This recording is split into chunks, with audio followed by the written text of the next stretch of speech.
I would now go ahead and request Daniel to first begin presenting his work, what he's been doing, and then followed by Stephen, and then we could probably, if Hasini joins us, she could come up in the end and present her work. Hello everyone. Thank you very much for the introduction, and thank you to the Hub for the invitation to speak today. It's really a pleasure for me to share some work in progress with you today, and to speak alongside Stephen and Hasini, who are friends and partners in a different but very much related project. Now, the subject of this talk is very much a work in progress, so I will welcome feedback from the audience on the ideas that I will be sharing. I will be discussing a documentary film which we are in the process of making on mass graves from the Lebanese Civil War, a film made of voices and landscapes, testimonies and places.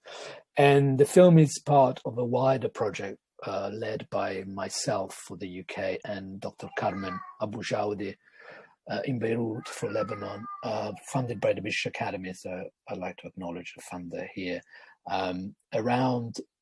It's called Memories from the Margins, and it's around informal personal archives and oral narratives as ways to explore bottom-up practices that challenge hegemonic discourses of conflict, of memorializations of conflict. There's a website, memorymargins.com, if you're interested in more information. Specifically, the side of the project that I'll discuss today relates to the more than 100 unmarked burial sites that have been located in Lebanon, dating back to the 1990 civil war that has claimed around 250,000 lives, and after which there have been around 17,000 disappeared that are unaccounted for today. Now, with each passing year, the preserving evidence that could clear up the fate of the missing becomes more difficult, and witnesses who have crucial information also are growing older. I'm talking about, in particular, former fighters who might have perpetrated some of the massacres, some of the killing, and the burial site themselves are steadily being destroyed as new construction sites emerge on the ruins or on the grounds of suspected or confirmed mass graves. So the film really tries to produce, on the one hand, a lasting record of these sites and the stories and the history that they reveal and conceal.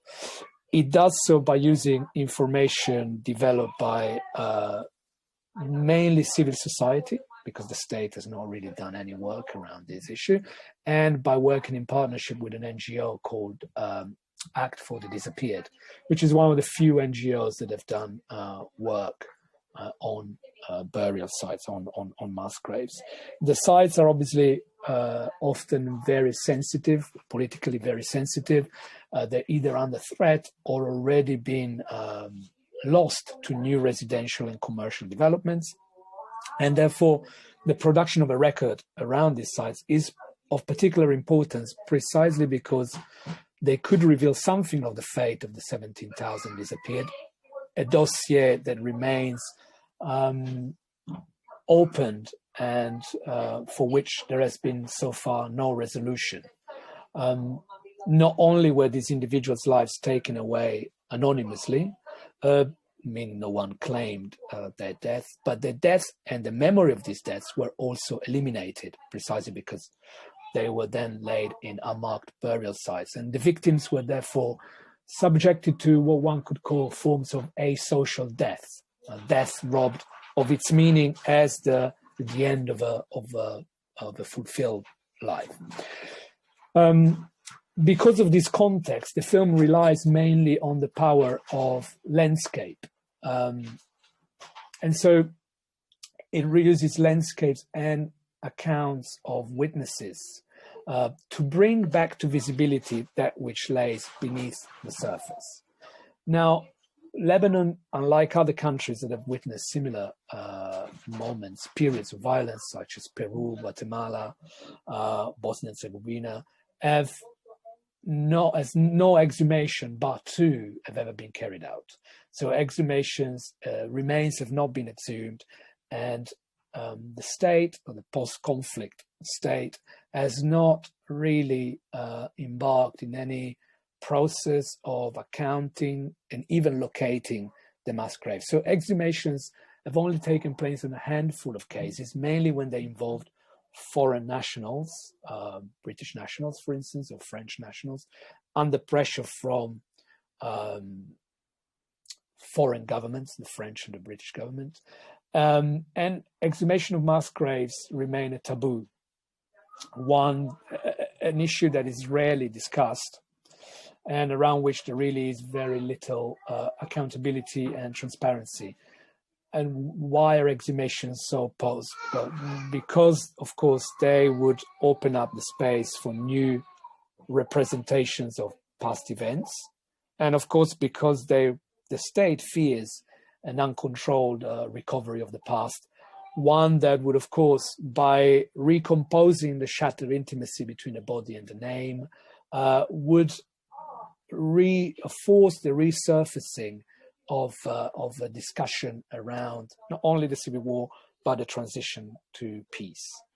So what the film is trying to do is precisely to produce a lasting record, but also to attempt, in collaboration with civil society and with the families of the disappeared, to re-signify the sites of mass killing. So to rearrange, as it were, the visibility of suffering. So what I would like to very briefly introduce today is how is the film going about doing this, and what strategy as filmmakers are we planning to use, or are we reflecting on? Now, the locations of these mass graves look something like these. I'm going to share my screen in a moment. I hope you can see my screen. Can you all see my screen? Someone could nod. Yes, that's great. So they look something like this, meaning that they bear pretty much no trace, no evidence of what has happened. I'll show you another one.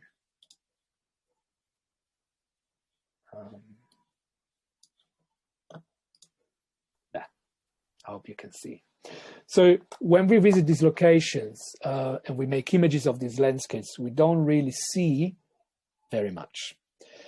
And yet we know by context, and in the film we'll know because of the voices that we hear, that they are sites of atrocities. So we know that as filmmakers, we are confronting atrocities, but we are confronting without being able to show, say, the graphic traces of the violence that's been committed or even of its aftermath. In fact, we see nothing. We see the absence of traces of violent acts. And we don't see victims and we don't see perpetrators. So what do we see? We see a fairly ordinary, mundane landscape, sometimes rural, sometimes urban. The burial sites are scattered around the country in different kind of location, with very little of notice. But we do know that this is a site where evidence of atrocity has been deliberately destroyed. So what becomes visible through these images, through these landscapes, where what we see is very little, where we see hardly any trace? What we do see is precisely an invisibility, an invisible violence, or rather violence made invisible. And it is this act of making the violence invisible by hiding bodies, by disappearing them, by burying them in unmarked sites, by literally hiding death. It's this production of invisibility that the film tries to contend with, or tries to address. To film the absence of evidence in order to make the violence that perpetrators wanted to hide visible again, to bring the act of making violence invisible visible again. So the image makes visible that violence that was meant to be hidden and erased. And so addresses directly the fact that The violence was meant to leave no trace, was meant to disappear, and therefore to perpetuate itself in even stronger terms, precisely because not evident, precisely because it is destruction, as it were. So we're here trying to deal with the double violence, the one perpetrated on bodies that were killed, kidnapped most of the time, sometimes tortured, and then dumped in mass graves. And then the violence perpetrated even on the possibility to remember these acts, and more important, to remember their victims. Once the violence is hidden, once the violence is erased, there is a second moment of violence against the possibility to memorialize what has happened. So the hiding of violence constitutes not merely an erasure, but a doubling of the violence itself. So what the image tries to do is to make visible once again precisely this hiding of the atrocity, precisely the fact that the atrocity was meant to be unrecoverable, was meant to go beyond the threshold of detectability. So the image does carry this invisibility, does not try, say, to produce evidence or to manufacture it through, say, I don't know, reconstructions or even archive material. But precisely because of that, the lack that is at the heart of the image, it tries to mobilize, point to the fact that if only we could look differently, if only we could look beneath the surface, we would find some evidence there. So I hope I'm not running too late here. I can't see any message in the chat, so I feel like I'm still okay to go. 10-minute mark. 10-minute mark, okay. So the image, in a way, holds together and tries to recompose both the extreme and the everyday. The extreme of an atrocity that we know has been committed there, and the everyday, the mundanity, if you want, even the banality of a landscape that now shows no traces. And so it is the invisibility that the image carries that is trying to point us to what has happened, to the doubling of the violence, to the hiding of the violence. So I'm going to try to compress and rush to a conclusion. So what do these landscapes reveal? They reveal themselves as it were as for what one could call forensic monuments. So sites not framed by human agency. There is no reminder there that something has happened. There is no memorialization that something has happened, but marked by various environmental agents, for instance, the vegetation or geophysical anomalies that the forensic experts we're working with are able to detect even at the naked eye. So these kind of forensic monuments, even when abandoned or not commemorated, are still hallmarked by the presence of human remains, and therefore continue to exert some kind of an affective impact. So what can film do, given that the question for today was, how can the arts contribute to a memorialization of aspects that are beyond visibility or before visibility, or that are not so immediately evident? With this film, what we're trying to do is to make visible the violence that was deliberately made invisible by working not according to a homogeneous method, but through dissonance. The dichotomy between what is seen on the surface and what is known through the voices that we hear about the image's context creates a space where the viewer starts to work or has to work to make sense of what the place is or does. And this disturbance, this jarring, this juxtaposition between the nothing of the image and the context that bears so much affective impact, such atrocious history, is what sets the film to work. There's a quiet, ordinary, mundane surface on which there seemed to be very little to register, very little to see. And this surface begins to be exhumed, not by a bulldozer or by a radar, but by the patience of the camera and by the words of the witness. And I think I'll close here for now, and we can discuss the rest maybe in the Q&A. Thank you. Thank you, Daniel. We have Hasini here with us, and she might have to leave in 20 minutes. Is it okay, Stephen, if I ask her to go now after Daniel, and you could go after that? No problem. Thank yeah. you. Thank you Please so go much. ahead. Thank you. Allow me to introduce Hasini. Hasini Haputhanthri is a part of a global network of practitioners on peace building, education, cultural and heritage management. She has over 15 years of experience in international development, out of which she worked as a technical advisor to GIZ for 10 years. Since 2017, she has been an independent consultant working with a host of local and international organizations, addressing the challenges of global-local nexus in establishing a culture of peace. Welcome, Hasini. It's great to have you here. And please tell us, what are you working on? Thank you, Garima. Thank you. I think I'm going to share some of the ongoing work that I have been involved in on the field of history and memory, especially related to art. So I have been working with a group of artists and curators and educators from around the world, which is actually from 7 different countries, who have come together and have been working on an initiative called World Art and Memory Museum. And we've been trying to really promote how we can use art as a form of memorialization and history writing as well, and actually as something that can bridge the divide between these two. And what I would like to speak today is on art of witness, and asking a somewhat provocative question of how we bridge this difference between history and memory by bringing in art into this whole discussion.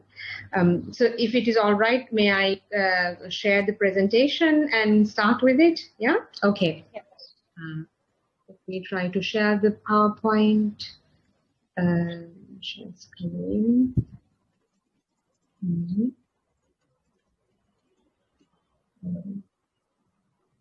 Do you see my screen now? It's okay, Garima? Yeah, okay. Yes. So, so as I said, I want to see how art can work as a way of history writing and history teaching, as well as bridging this divide between art and memory. So I just really start every time with a personal point of reference, and that being how I got attracted to art, especially also by studying art history. So when you are talking about the past, which is somewhat of a different concept than history and memory, we feel that we find that there are so many different subjects that are related to the study of the past, and one is art history. And if you study art history, you will approach history and the past and memory through a slightly different angle, through a slightly different medium. And wherever you are in the world, you will have a different route to understanding, documenting, representing, and communicating the history. So I want to start slightly with a provocative question, and that is art history? You know, because we have art, we have history, we have archaeology, we have art history. So these are all very different disciplines. And the very fact that this question is provocative means that when you say art and history, but the art can actually be a part of history, separate from art history, your feedback or your response is not always clear, because a lot of the time art is seen not as a very objective way of approaching things. So I quote from W.M. Meister, who in his beautiful article that he wrote for Romila Tapar's Felicitation volume, actually recalls his own memories of being a history graduate at Harvard, and says how better the literature, the less it might offer as a historical substance. This whole idea of things that start from a more subjective point as having lesser value when it comes to recording history and recording the past. So literature, art, they all start from a very different personal perspective. But this is where I start to really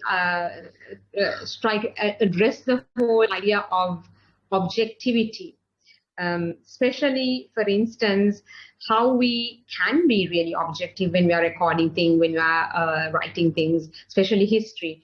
And I always go back to this saying by E.H. Carr, there are facts and there are historical facts. And who decides what is a historical fact from a fact? For instance, let's look at this painting of Julius Caesar crossing the Rubicon, right? So a lot of people crossed the Rubicon. That's a fact, not just Julius Caesar. There are so many people who crossed it. But the fact that Julius Caesar crossed it becomes a historical fact. And how does it happen? By the fact that a historian, a writer, an artist chooses this incident over everybody else who crossed the Rubicon to be represented for a future generation. So in itself, we have this whole question of objectivity, where you are actually making a very subjective decision of choosing certain facts over the others to give them more weight as a part of history. And then we also have the hurdle of divided disciplines, which also contributes to this this dichotomy of divided disciplines and not having an overview of the past and way we relate to it. And all of these are embedded in our educational structures. When we look at history books, when we look at museums, when we look at television dramas and historical dramas and movies that we consume every day, we see that certain narratives are privileged and represented and re-narrated again and again and again over the others. And I'm going to also draw from some of the art that's shown on our World Art and Memory Museum collaborative as I go through these explanations. So then I think it's important to understand history as a small piece of the puzzle, especially the academic approach of history, which is more the domain of historians, art historians, or museologists and archaeologists. But this is a very small piece of the past. There are other versions which are political and ideologically generated past. And then there is also the past of the common man. And this is the idea of the practical past, which I really find interesting, because this is a concept that for me bridges the divide between the more objective, grand narrative history with that of memory and lived reality and people. So Michael Oakeshott's idea of practical past is something that I really keep returning to in trying to bridge this divide. So in his words, it's the version of the past that most of us carry around with us in our minds and draw on in the performing of our daily tasks, where we are compelled to judge situations, solve problems, make decisions.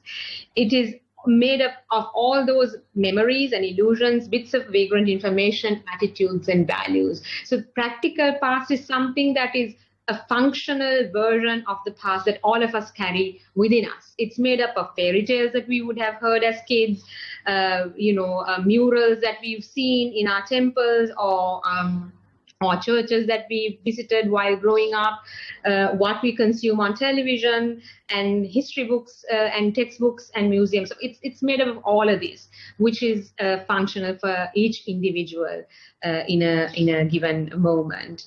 And I want to come to this final point of making history and art as representation. So history is not the past. History is a representation of a past, and it can be mediated by evidence, methodology, ideology, and subjectivity. Meanwhile, art is also a representation of the past. So that is why I find art very, very subtle and enriching when we treat it as a method of representing and engaging with the past. For instance, we have this, what you're seeing right now is a painting called Lebanese War Statistics by Nada Sehnai, from a Lebanese artist. So she is basically showing how the presentation of the Lebanese war has led to naturalizing the tragedy and the trauma of it. So when every death is just a statistic, is rendered a statistic, how people can become desensitive to it. So she's just making marks to show that the death count. And so this is why I find that artists have a way of capturing emotions that often do not have place in history books and even museums at times. And they have a way of capturing the nuances, the emotions, the values, and the attitudes that are embedded in a certain event, and bring them out and bring it out onto the table and for our reflection. So, and situating art as a product of historical discourses is interesting, and understanding art also as something that disseminates and contributes to historical discourses are interesting. For instance, let's take this example from Sri Lanka. The artist is Jagat Veerasinghe. It's called Who Are You Soldier? So basically, Jagat is trying to represent the young soldiers in Sri Lanka, usually drawn from the rural lower middle income communities. So what the army did for all these rural youth and masses is, in a way, to give them a common identity while somewhat erasing their own individuality. So you cannot see his face anymore. The young man, his face is not there anymore, but he does have a new identity, you know, and that he is asking, who are you, soldier, through this painting. So art then becomes a way of reflecting what's happening in the society, but also asking questions and trying to reflect what a society is going through on another dimension that is thought-provoking. So let's get back to a mainstream example of how this whole approach changed if you take it from an art historical point of view. I'm taking you to this famous painting by François Gérard. So this is just a European art history. If you do a BA in art history, this is normal stuff that you would go through. So you see how history is always depicted. It's written by the victor. You can see them in the limelight, heroes on horseback. It's their story. You can see the victims at the bottom of the painting. They are usually in the dark. You can't see them quite well. So this is usually the way that grand narratives have been being represented in literature, in art, in history, everywhere. And this is a very familiar version of history that we often see, and the history that we are trying to contest through initiatives like ours and in group discussions like these. And then here is another painting that really made a difference in terms of European art history. It's the 3rd of May 1808, called Francois de Goya. I mean, these two paintings are around about the same time. This is 1810, but here is 1808. It's slightly 2 years older. So Goya depicts history from a very different point of view. Here there are no heroes on horseback. You can't see their faces. It's very dark, depressing environment that you see. What you are seeing is just victims, actually, and you see their faces, you see their emotions, and you see a gruesome act being committed. So this was a huge turning point in art history. The fact that you really chose to look at history from a very different point of view. And this sort of was the precursor for modern history, modern art in this what we saw in 20th century and 21st century, more or less. So let's look at how this influences another very well-known artist in our world. This is Picasso's version of Massacre in Korea. So you can see how Goya is really leading the way for Picasso to address modern history, and especially issues like genocide. You know, so it's Massacre in Korea.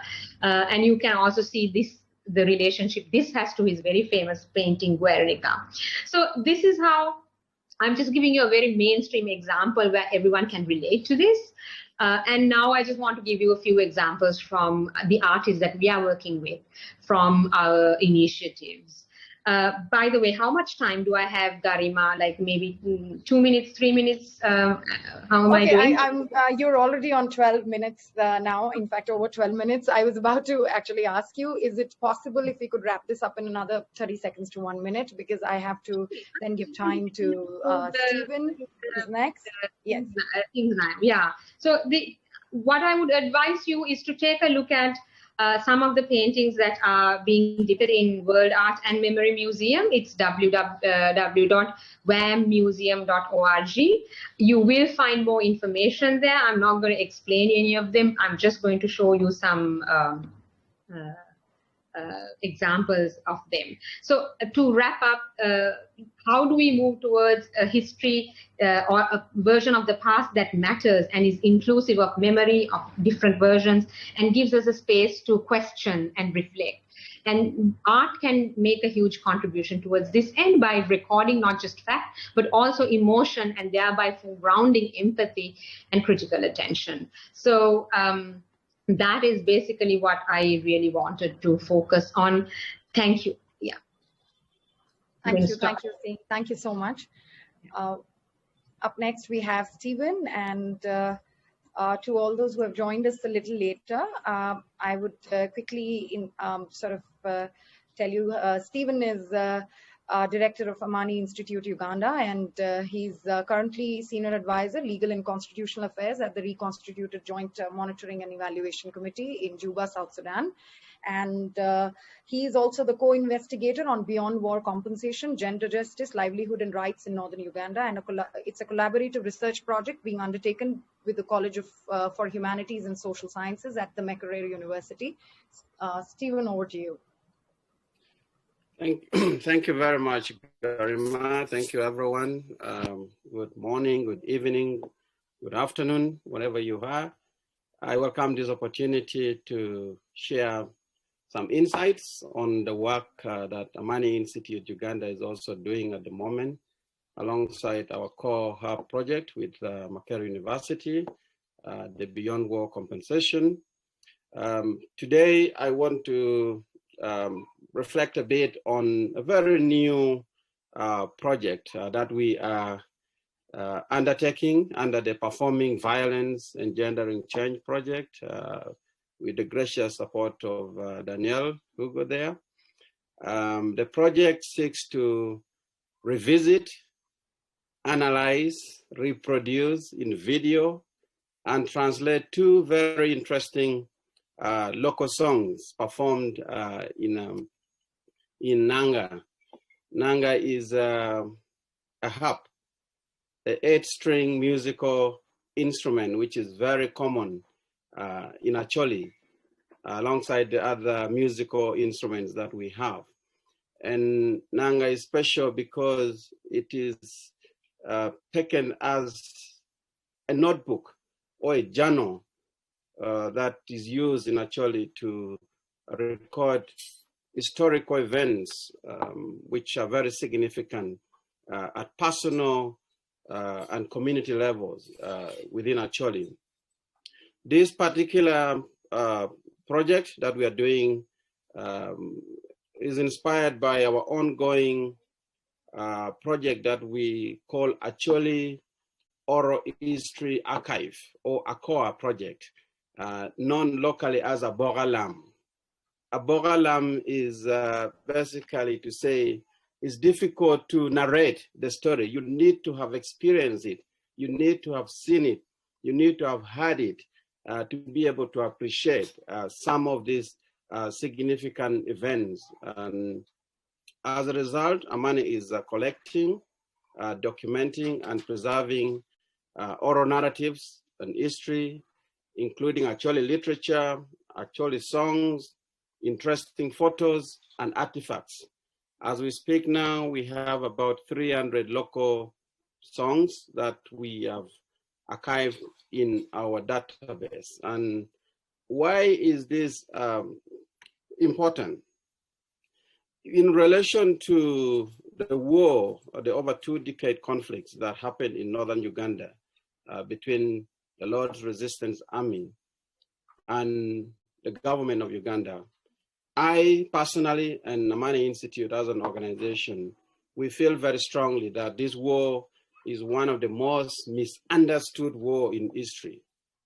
And this is partly because the war was fought in darkness with a total media blockade from the government in Kampala at the time, and also because of a lack of proper documentation, which is largely a result of our deeply entrenched oral tradition.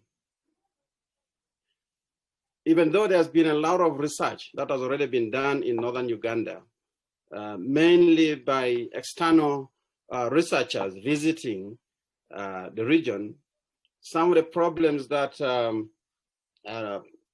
the previous speakers have talked about, including methodology, choices, preconceived narratives, victors' narratives, tend to dominate the accounts and findings of these researchers.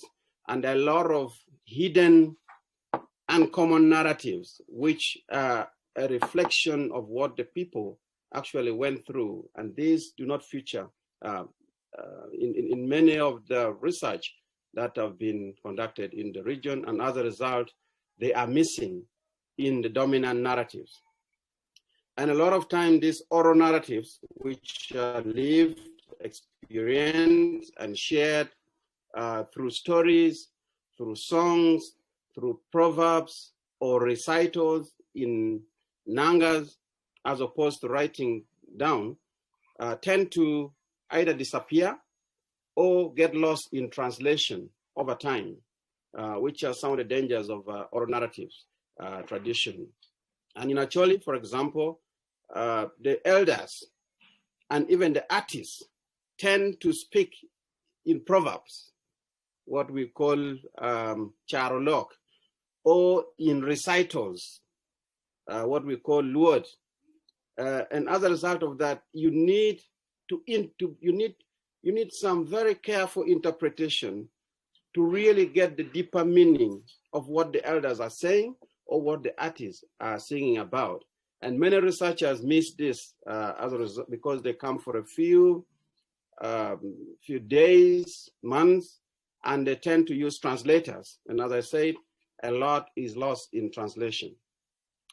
The two songs that we have selected are very interesting in terms of their account of what happened during the internal displacement era in Northern Uganda, when people were in the internally displaced persons camps, and there were widespread and systematic violence, human rights violations by the soldiers, as well as sexual and gender-based violence perpetuated by both the state and non-state actors, as well as among us, the community. And whenever we listen to this song again and again, as well as ask some of the people who were there at the time when these events were happening, we have begun to discover some very detailed accounts of the systemic nature and prevalence of sexual and gender-based violence that happened at the time, during the displacement, during the war, including very interesting insights on who the perpetrators were, the causes, as well as the impact. Now, as I said, this is an ongoing project, and we haven't reached a stage where we can share it. We have a rough cut, and we expect in a couple of months, this will be shared with all the HAP members and the participants in this. But the first song that we are working on is called Adek Kayola Pamoin. Adek Kayola Pamoin, loosely translated, means I hate these operations by the soldiers. Now, you need to understand what Kayola is. Kayola used to be an operation mounted by the soldiers at the wee hour of the morning. Around 4 a.m., the soldiers would deploy in a particular village and arrest every male, young female, youth, suspected to either be a rebel collaborator or somebody who was once in the army. The people would be gathered and taken to an assembly point, and there would be identification parade. Now, even if somebody suspects you to having any network or brother or sister in the rebel camp, you would be arrested and bundled up in a very long lorry that they call Kayola. So the Kayola was both the operation in the morning, collecting people and taking them in the assembly point. And then the Kayola was also the long NRA, now UPDF truck, a Mercedes Doll at the time, which was used to carry soldiers. And in this instance, they would carry any suspected rebel collaborators and basically take them to unknown destination. Some ended up in Luzira, others were never found to death. The other song, a deck of Kanoga, Ugoyadong Pilamo Jiri, talks about a man called Kanoga who was living in the IDP camp and who became very violent on his wife, beating her at every instance, mainly because of silverfish, very small fish, which ordinarily would have been ignored. But at any slighted provocation, this man would basically turn on his wife and beat him. So the second song basically talks about domestic violence in the context of the IDP camps. And the first song talks about a military operation by the UPDF soldiers. And I will only take you through some of the major verses of these songs at this stage, because I cannot play it for you. It's in Acholi. We have translated it, but we haven't produced the final video. So starting with Adek Kayola Pamon, which is I hate the operation of the soldiers. This artist, who is a very well-renowned Nanga artist in Northern Uganda, who unfortunately died under very mysterious circumstances, again called Jago Paloe, expresses his disappointment at first how he was being mistreated. First by his father-in-law, who he accused of having taken his eight goats and refusing him to marry his daughter. The father-in-law took his goats and refused his marriage. He refused him to take the wife. And this was the second wife. The second one, in the second verse, he laments at this operation by the military, by the government forces, which he says is so painful. And he pins this Kayola to the era of a commander called Sereko. He alleged that on this fateful night or morning, his wife was taken, kept away for about 2 nights. He was left alone, thinking about her. He summoned the courage and decided to follow his wife. On that instance, he met his wife at the gate of the soldiers, what they call the barracks or the detached. The wife looked so miserable. She looked like she was bitten by mosquitoes. She looked like she was burned by sun. Her buttocks looked flattened. Her back had grass, and between her thighs looked shiny clean, as if the soldiers had stolen her. That's why he hates this operation of the soldiers and said, look, this kind of operation we were used to graduated tax collectors. At least we prefer the operation of tax collectors, but the ones of the soldiers must be stopped. In verse 3, he adds that when he met his wife, he found the back was dirty because he was lying in the andaki, something where the soldiers used to sleep. The breast had sweat, even the legs looked tired. He asked her, but she never said anything. He checked in between her thighs and found it was clean and shiny. And he had no doubt that the soldiers had stolen her. By stealing her, it basically meant the soldiers had raped her, his wife.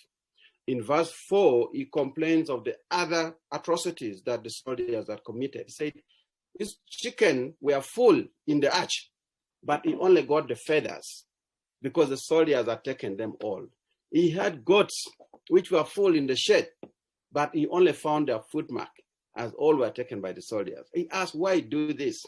Why are they doing this to the people in Northern Uganda? And these were directly aimed at the government forces. And I will show you later how you cannot find these incidents in the contemporary narrative or in the dominant narratives, where the state was presented as the protector, the government soldiers were presented as the saviors, and there were a group, of course, the Lord's Resistance Army, who were portrayed as the killers, the rapists, and all sorts of violations. In the second song, which I talked about, how this man called Kanoga beat his wife, Adong, because of this small fish. We call it Lamojiri or silver fish. He sang about how men had changed because of the war and the encampment and become shameless and violent. He called upon the women to see what is happening to men, to find out why have men becoming this cruel, actually something which was not heard of. Men were them protectors, loving, but during the war, during the IDP camp, they became the tormentors. And Kanoga is appealing to women to find out what is bringing the curse of beating women. How are women being beaten because of a small thing like this silver fish, which cannot even dig for you a garden? He's basically saying this has no value. This fish has no value. But the context in which Kanoga sang this, Jago Paloe sang this song is because the Acholi men were great hunters. They were the providers. But as a result of the encampment, only women were allowed to go out of the camp to look for food. So women became the providers. Men were not allowed to visit their own homestead. They could not dig. At least women were allowed. The soldiers would allow women to go. And of course, when they go collecting firewood, they go digging in their homestead, they would be arrested. Some of them would be raped, and they would still come back home and keep quiet about the incident because they didn't want to ruin their marriages.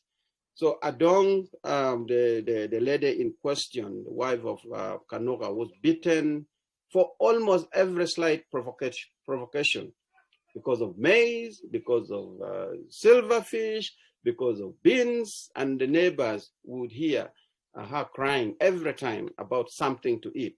So the artist was basically appealing to men to appreciate every little effort that the women were making and to try to eat whatever is presented to them and not be violent because they are making a bad situation worse.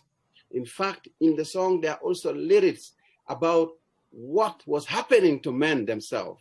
In verse 3, Jago Paloe laments at how this small fish with eyes that are wide open like lagoon. Now, lagoon is a very interesting analogy that he uses in this song. Lagoon portrays a man who was being raped. And there's a widespread documented incidents of male rape by the NRA soldiers in Northern Uganda between Stephen, I think, I'm sorry, I might have to interrupt you here because it's already over 14 minutes. So I would request you to quickly wrap up because then we would have to open it to the audiences for their questions. And we have a few questions for all of you. Thank you very much. I will basically conclude by demonstrating some of the dominant narratives on conflict-related SGBV in Northern Uganda, as well as some of the hidden narratives that Jago Paloe is bringing out. I mean, everyone knows in Northern Uganda when you talk about SGBV, that the LRA abducted thousands of women and children, that the women and girls were raped in captivities, in an IDP camps, that the LRA enslaved women, that the women were denied property rights, that women were being beaten by men. But these narratives are the ones that shaped even the pursuit of justice. And I think a classical case is the recent ICC verdict on Dominic Ongwen, which I think not only entrenched this Dominic narrative, but also exonerated the state or the government of Uganda and government soldiers for that.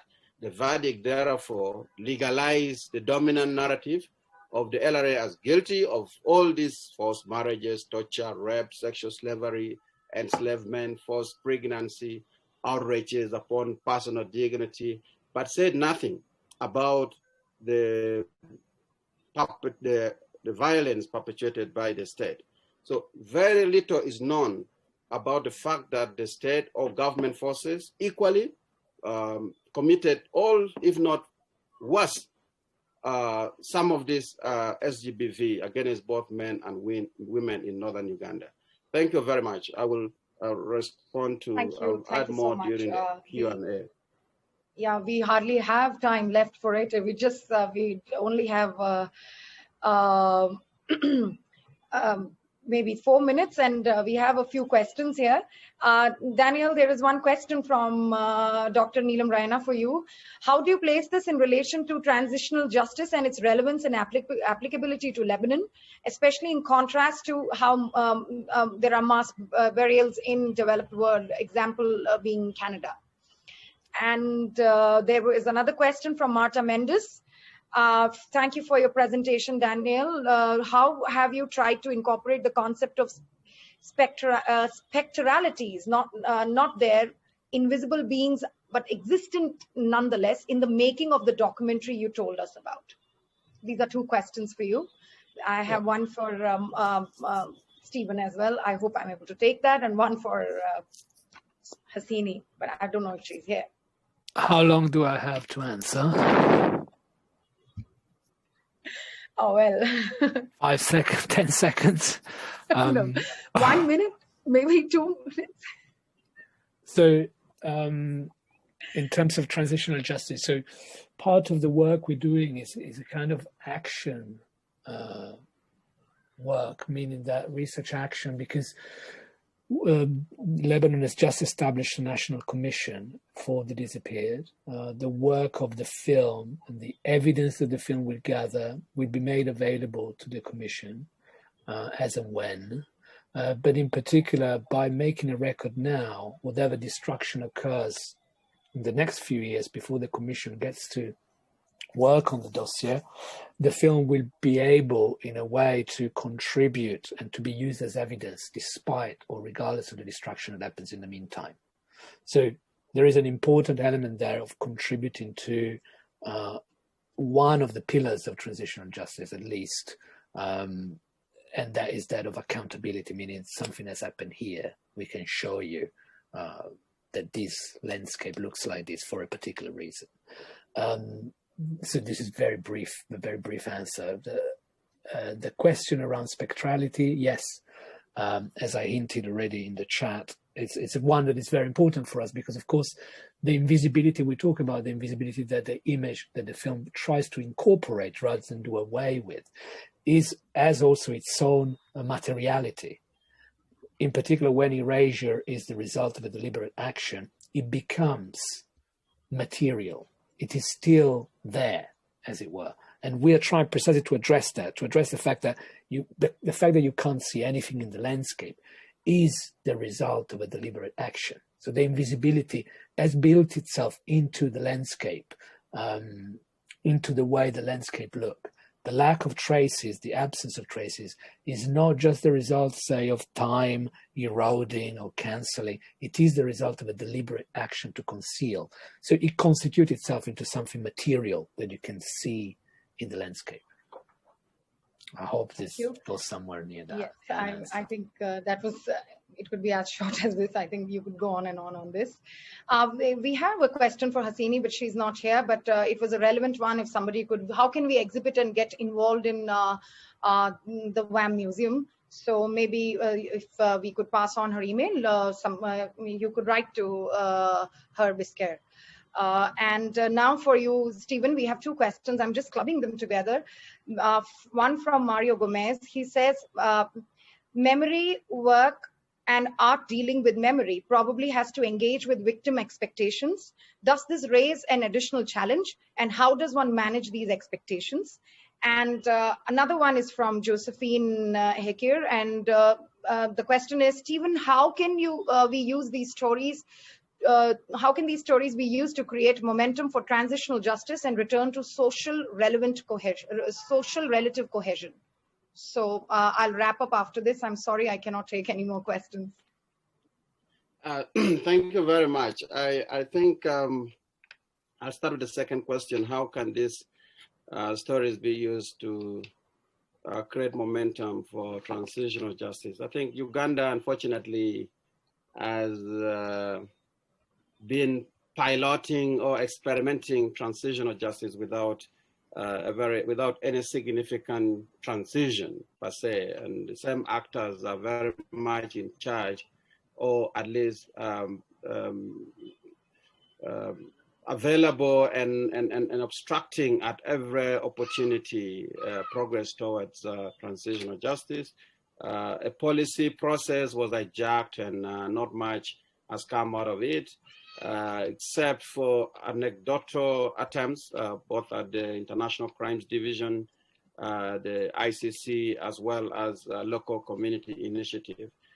The appetite or the environment at the moment has certainly grounded transitional justice initiatives to a near halt.